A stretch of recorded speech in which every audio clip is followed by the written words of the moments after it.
આ બધું શું છે? કાકા બાપુ,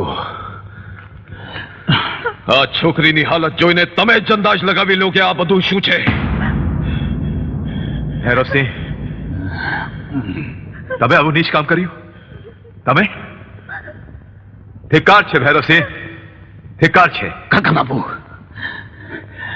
આ વિક્રમસિંહ માટે થઈને તમે મારું અપમાન કરો છો. અપમાન અને તમારું? શરમ તો મને આવે છે, પોતાની જાત પર શરમ મને આવે છે કે મેં તમને રાજગાદી પર બેસાડ્યા. વિક્રમસિંહ,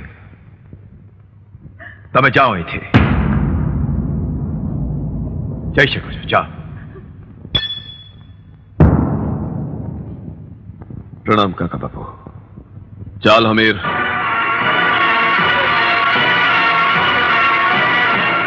હવે આમ ઉભા ઉભા મારું મોડું શું કામ જોઈ રહ્યા છો? અંદર જાઓ, હું કહું છું અંદર જાઓ.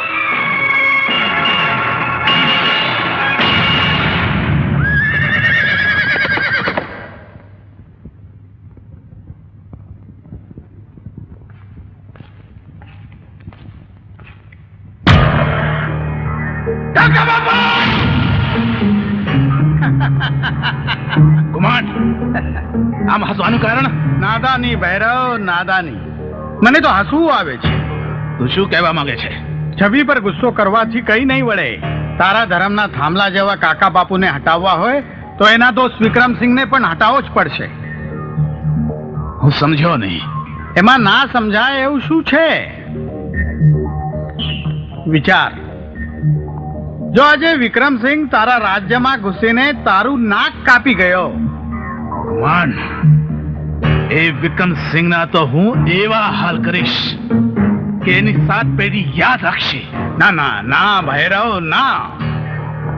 વિક્રમ તો મારી આંખમાં પણ કણાની જેમ ખૂંચે છે, પણ આ સમય જોશથી નહીં, હોશથી કામ લેવાનો છે, હોશથી.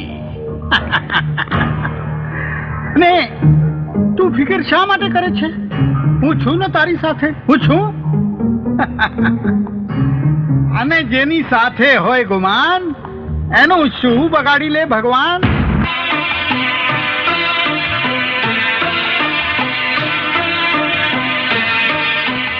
આપે શું કર્યું? જેણે મારી આબરૂ બચાવી એ જ મારો પતિ થઈ શકે.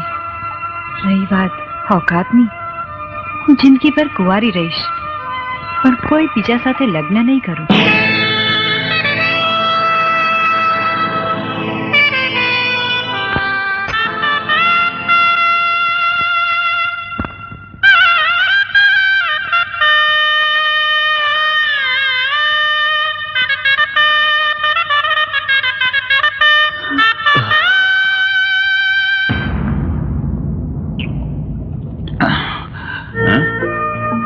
સોના,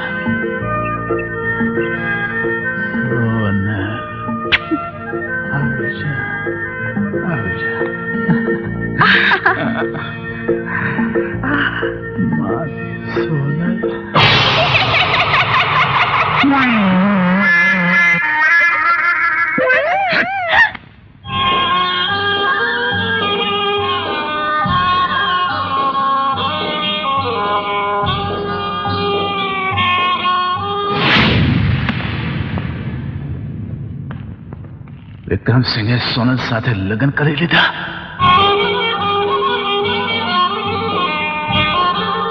હમીર, હજી કઈ ખબર આવી નહીં. ફિકર નહીં કર દોસ્ત, બધું સારું થઈ જશે.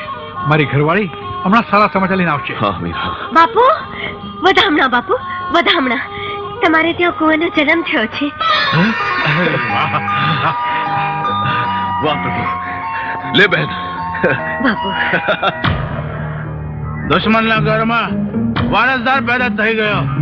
ને તું કહે છે શાંતિ રાખું? અરે તું શું કામે ફિકર કરે છે? હા, હું છું ને તારી સાથે. આને જેની સાથે હોય ગુમાન, એનું શું બગાડી લે ભગવાન?